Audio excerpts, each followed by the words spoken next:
मंच पर बैठे श्री गोयल, श्री लामलाल, श्री जाजू, श्री अरुण सिंह, सभागार में बैठे माननीय चतुर्वेदी जी, जनरल मलिक, देवी और सर, मैं पुरानी पीढ़ी का हूँ और हमारी शिक्षा दीक्षा अंग्रेजों के ज़माने में। हिंदी मेरी मातृभाषा है, किंतु किसी जटिल समस्या पे अपने विचार रखने में मुझे अंग्रेजी में ज़्यादा सुविधा होती। इसलिए मैंने ये अनुरोध किया था कि मैं अपने विचार आपके सामने अंग्रेजी में। We are celebrating the martyrdom week of one of the very great Indians of our time, Dr. Shyama Prasad Mukherjee. I recall those gory days of partition, when the integrity of India, the security and peace of India suffered so brutally at the hands of partition holocaust. Millions died, millions were uprooted. And I had the misfortune of seeing this for 3 months from a moving train in Punjab at that time. All that was the outcome of the two-nation theory. Soon after, we were faced with another problem, an emerging three-nation theory. In Kashmir, where we had gone to fight a war, every effort was made to promote a three-nation concept. And it was there that Dr. Shyama Prasad Mukherjee made a good contribution in arresting that process. As you all know, the permit system, which is almost like a visa, had to be obtained for an Indian from the mainland going into Kashmir. The national flag was not flown in Kashmir. And of course, they had a separate constitution, separate Sadr Riyasat or the president, and so on. And his martyrdom arrested that process. The permit system was abolished. National flags could be flown along with the state flag. And even today,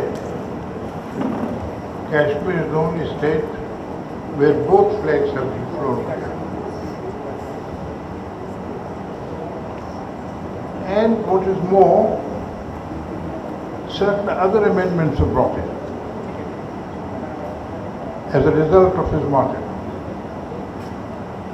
The jurisdiction of the Supreme Court, of the Election Commission, of the Comptroller and Auditor General was extended to Kashmir.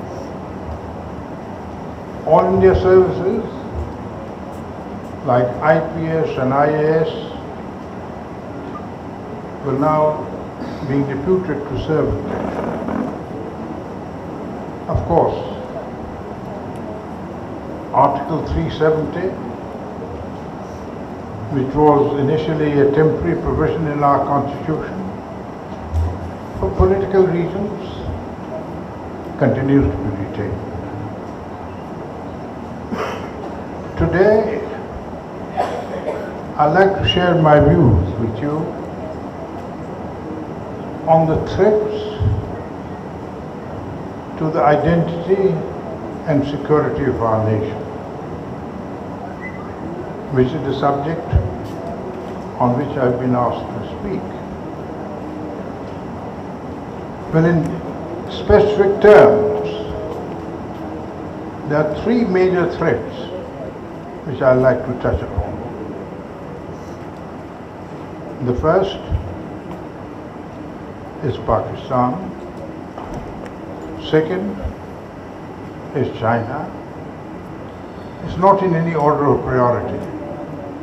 And the third is the Maoist menace, what the Naxals are doing.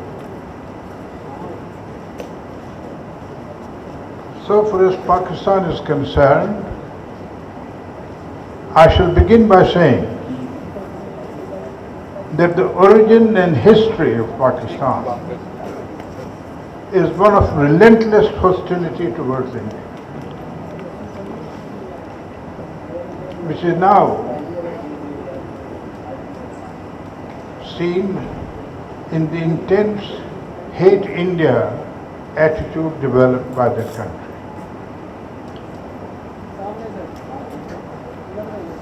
Sir Syed Ahmad, the founder of Aligarh Muslim University,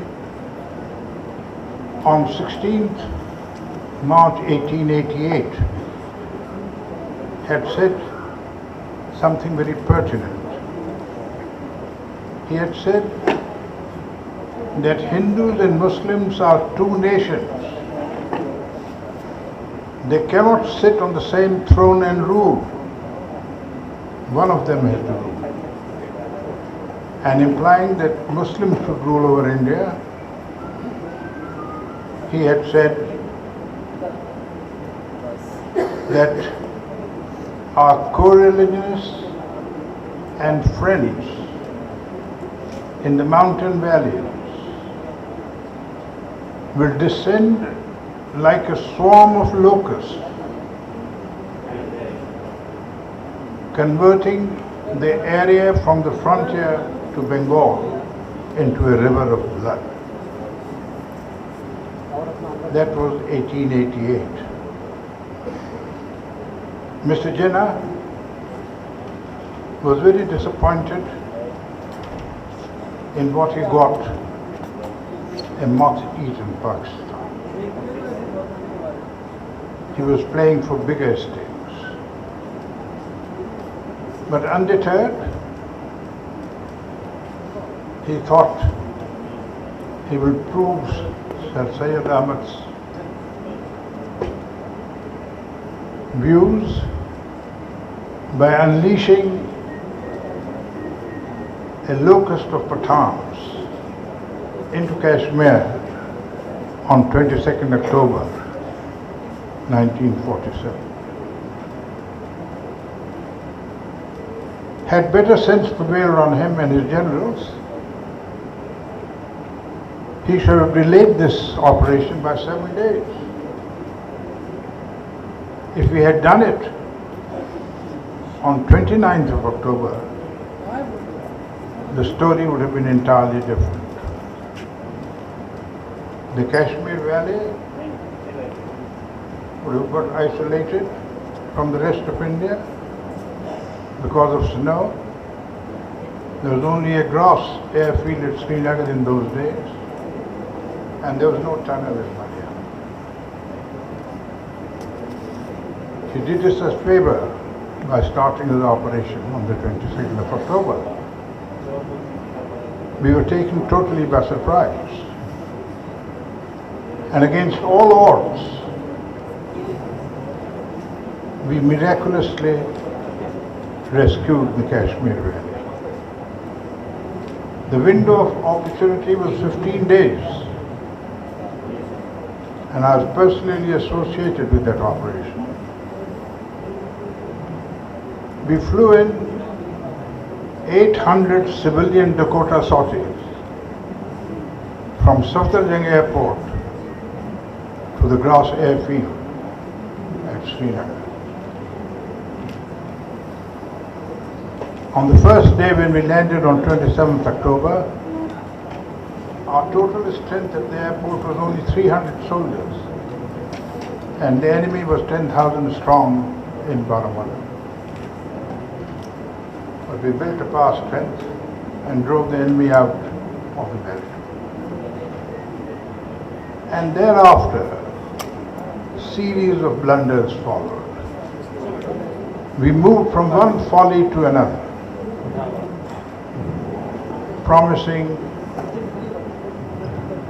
that people of Kashmir will be allowed to determine their future. There's no requirement for it, no legal requirement. Going to the United Nations,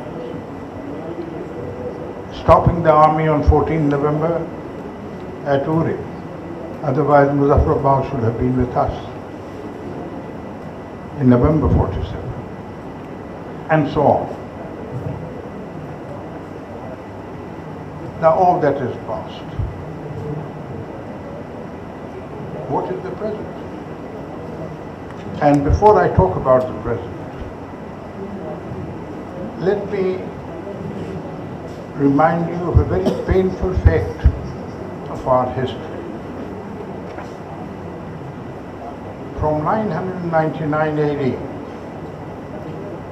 when Muhammad Ghazni started his incursions into India, till the end of the colonial era, that is 1947, we were subjugated repeatedly through our own weaknesses. It's interesting that Field Marshal Montgomery, in his book World History of Warfare, it's a magnum opus, he has written that the Indians, particularly the Rajputs, their fighting class, they were very gallant and chivalrous in battle. They would die for their country, but did not win for their country. That is a painful fact of history. And more recently, George Tenham,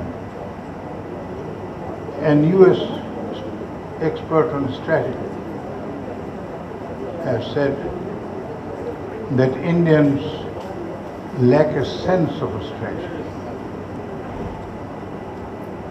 And I'm afraid, in our dealing with these three threats that we have before us, Pakistan, China, and the Naxal menace,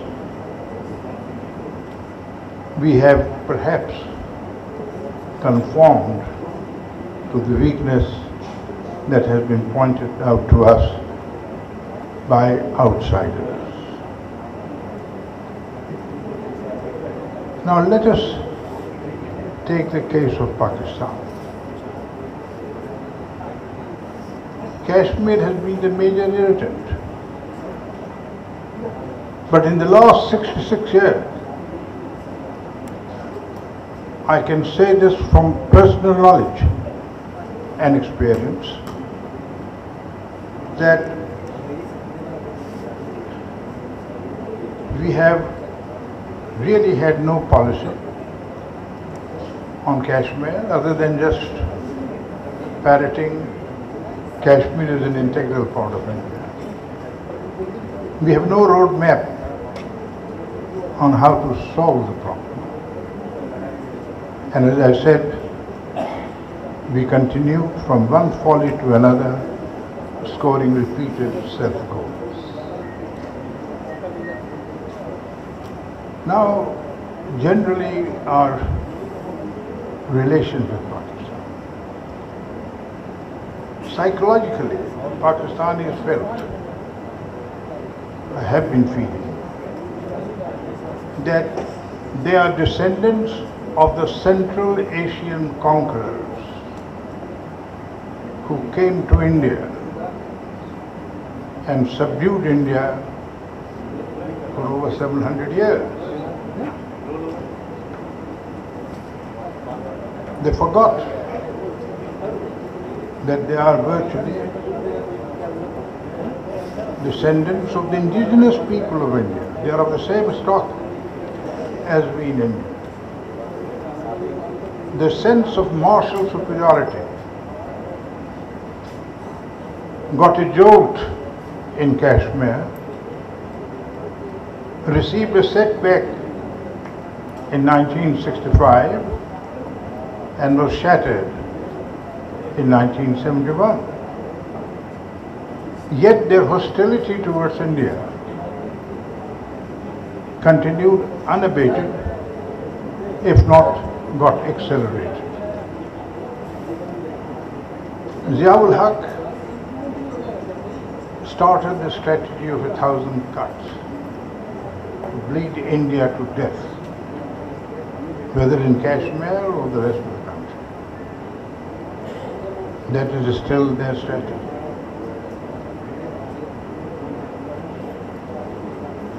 Now all that is past. What is the present? There are two interesting developments. Nawaz Sharif has become the Prime Minister and has been making friendly noises. We should welcome it, but we cannot afford to take it at its face value. We cannot ignore his past record.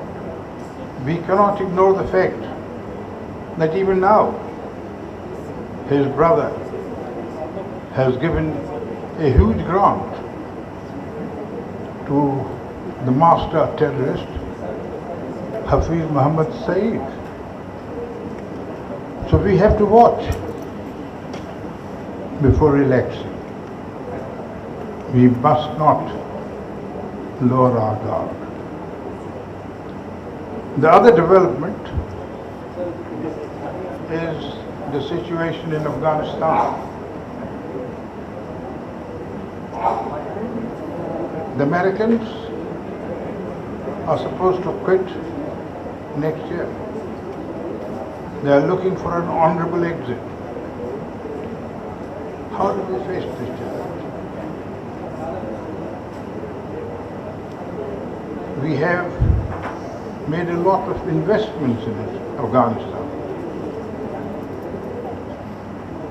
Economic development in a big way.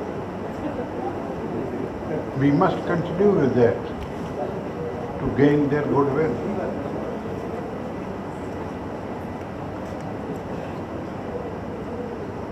Of course, the big question arises, what happens if tomorrow a Taliban government gets installed in Kabul? Well, we should have our plans to meet that challenge. In the worst case, we have a section of Afghanistan, northern Afghanistan, which can remain friendly to us. But we should welcome a friendly government in Afghanistan at all times, as far as possible. It's a very big challenge. That challenge has to be met. Now,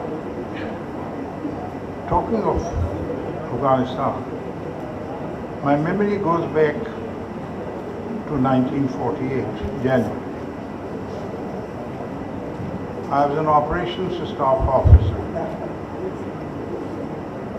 in Western Command, which was conducting operations in Kashmir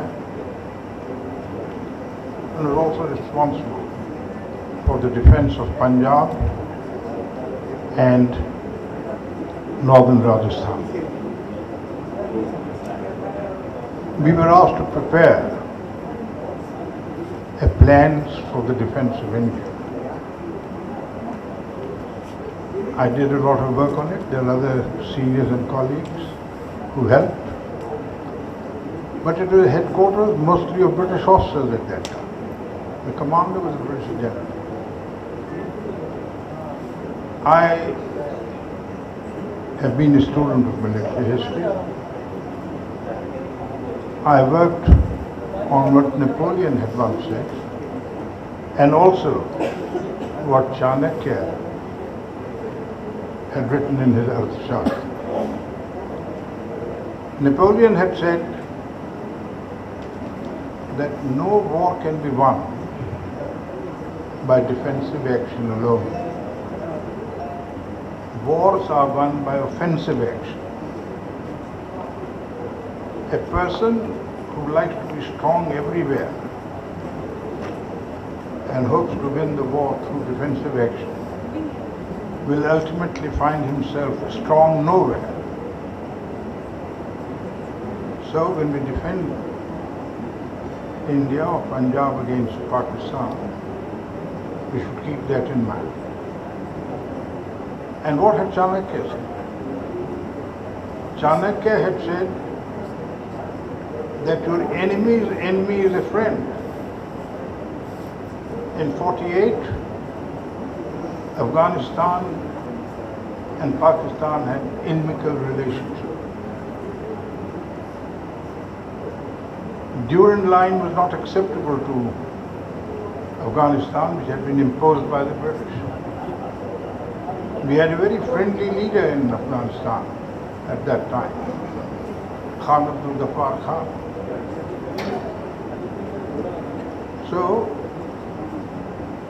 in my small way of thinking, I had said while defending Punjab and northern Rajasthan, we should have a strike force which should go from Jaisalmer 60 miles onto Sakar Barrage. All the north-south road and rail communications of Pakistan pass through this bottleneck. Secure Sakar, and you have cut Pakistan into two, and northern Pakistan becomes a landlocked country like Afghanistan. And for doing so, cultivate the Geo-Sindh movement that was ongoing at that time. The Sindhis wanted independence, and also, of course, friendly relations with Afghanistan. I was told by my seniors that I was being foolish and I should destroy all the paper that I had written on. Now I'm referring to this because day before yesterday I saw news in the papers that a study group in Pakistan has come out with its views. It says that Indians are guided by Chanakya's philosophy. They have a lot of respect and regard for him. Their posh diplomatic locality in Delhi is called Chanakyapuri. So their thinking is based on Chanakya's tactics. And today, they are reaching out to Afghanistan and also to Israel in pursuit of Chanakya's philosophy. And what is more, they are threatened by China. And there they are trying to reach out to Vietnam and Japan. After reading it, all that I could say, that I wish we Indians and our predecessors were really guided by Chanakya's philosophy. Had we done so, things would not have been so bad as they are. Now I come to China. The pendulum of power till 1947 was heavily weighted towards the south of the Himalayas. The mighty British Empire in India, which is now splintered into 4 independent states: India, Pakistan, Bangladesh and Burma. North of the Himalayas, there was a splintered China with too many warlords fighting amongst each other. But all that changed when a monolithic power emerged in China under Mao Zedong. And the Chinese thinking of Middle Kingdom, this has dominated their thinking for centuries. The heaven is the upper kingdom, the high kingdom. China is the middle kingdom, and the rest of the world are barbarians, the lower kingdom. And translated today, they are dreaming of becoming the supreme power, supreme world power of the 21st century. An objective they may well reach in the next 30, 40 years. Be that as it may, from 1950 onwards, they took an aggressive posture towards India. They moved troops into Tibet, and Sardar Vallabhbhai Patel, in his letter of 17th December 1950, written a few weeks before he died, warned Jawaharlal Nehru to be prepared for Chinese threat. That was totally ignored. Jawaharlal Nehru was very magnanimous at that time. He withdrew all the privileges that we had in Tibet, our military garrisons at Gyamse and Lhasa, our consulates, our post and telegraphs in Tibet, and handed everything on a platter to the Chinese without any reciprocity. We even declined permanent membership of the UN Security Council, saying that should legitimately go to China. Well, he was a visionary, playing the role of promoting world peace. Like 2000 years earlier, Ashoka had done.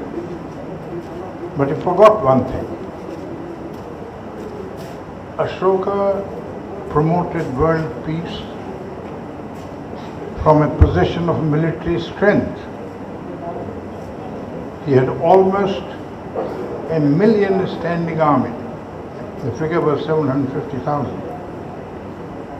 which no country in the world had at that time. And we tried to play this game from a position of military weakness. Frederick the Great had said that is like playing a concert without any musical instruments. Someone else said that is like playing water polo in a tank without water. There's total mismatch between our military strength and diplomacy. 62 was the result. Now, that debacle could have been avoided. We committed tactical suicide with our forward policy, with our unpreparedness to fight the Chinese. But that is all history. Since we have strengthened ourselves and we have achieved some results, the Chinese, I feel, are basically bullies. In 1967, there was an artillery duel in North Sikkim, and we got the better of it. In 1986, they moved their forces to Chengdu Valley, and we moved larger forces and virtually encircled. So we have to be tough. Unfortunately, the recent Depsang incident, I do not see why we treated in that manner. The Chinese were supposed to have come 19 kilometers inside our territory, or what we claim to be our territory. Well, there's a dispute about that. Both Indian patrols and Indian patrols move around in this area. But what was new? They put up 3 tents indicating they wanted to stay there.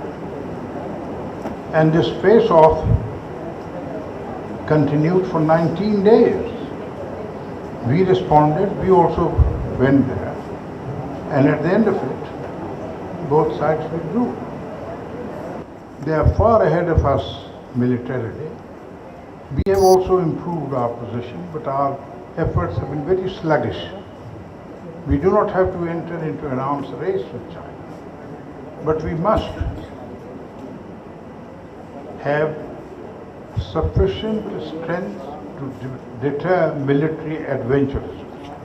We must break that sort of string of pearl strategy.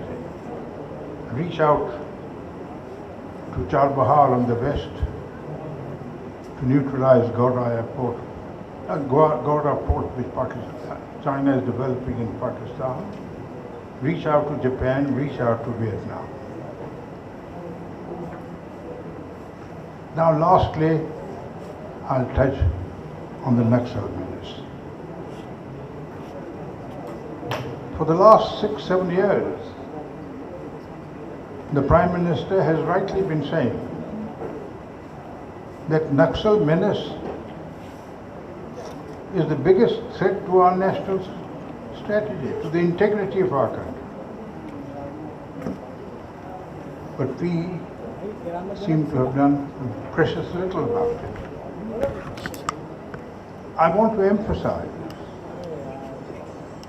that the Naxal violence, to counter it, we must get rid of our normal approach of maintaining law and order. The Naxals have declared war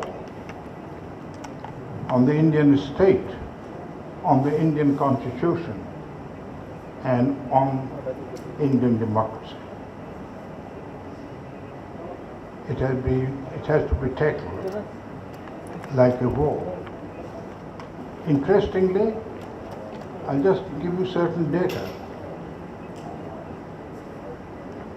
In broad daylight in Odisha, Korapet, they raid at district headquarters a police armory and walk away with 500 rifles. In Bihar, they raid a central jail at Jahanabad, get their colleagues out and free all the prisoners. This again in broad daylight in a district headquarters.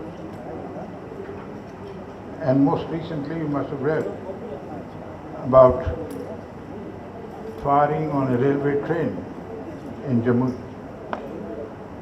Now, what is the position? We have a red corridor from Bihar-Nepal border through several states, Jharkhand, Odisha, Chhattisgarh, Madhya Pradesh, Andhra Pradesh, and on to Maharashtra. 23 districts are affected, and 200 police stations are dominated by that. 7,000 square miles of forest has become their haven. There are 20,000 fully armed Naxals and 50,000 overground workers. You know the sort of things that happen. 125 CRPF policemen in 2010 killed in Dantebag. The Congress VVIP convoy massacred on 26th of May. The Naxals are working under a unified command. The People's War Group and Moist Center, they have unified. And we are working on a different footing. All the states, affected states, are fighting their own private war. Each chief minister decides how that war is to be fought. When the other side does not respect your interstate boundaries. So what is required? A coordinated and effective policy from the center and in regions cutting across interstate boundaries with a lot of professional expertise to be provided by retired army personnel, redoubts in the jungle, air maintained, impregnable, with air support if necessary, and squeeze them out. And as you squeeze them out, do your development. That is the sort of thing we need to do. In conclusion, I would like to mention that we cannot afford to take any of these threats lightly. It's not a political issue. It is a national issue. And all of us must put our best foot forward to deal with this. And so far as Naxals are concerned, if we don't do that, the fate of Kuomintang awaits the Indian government. Thank you.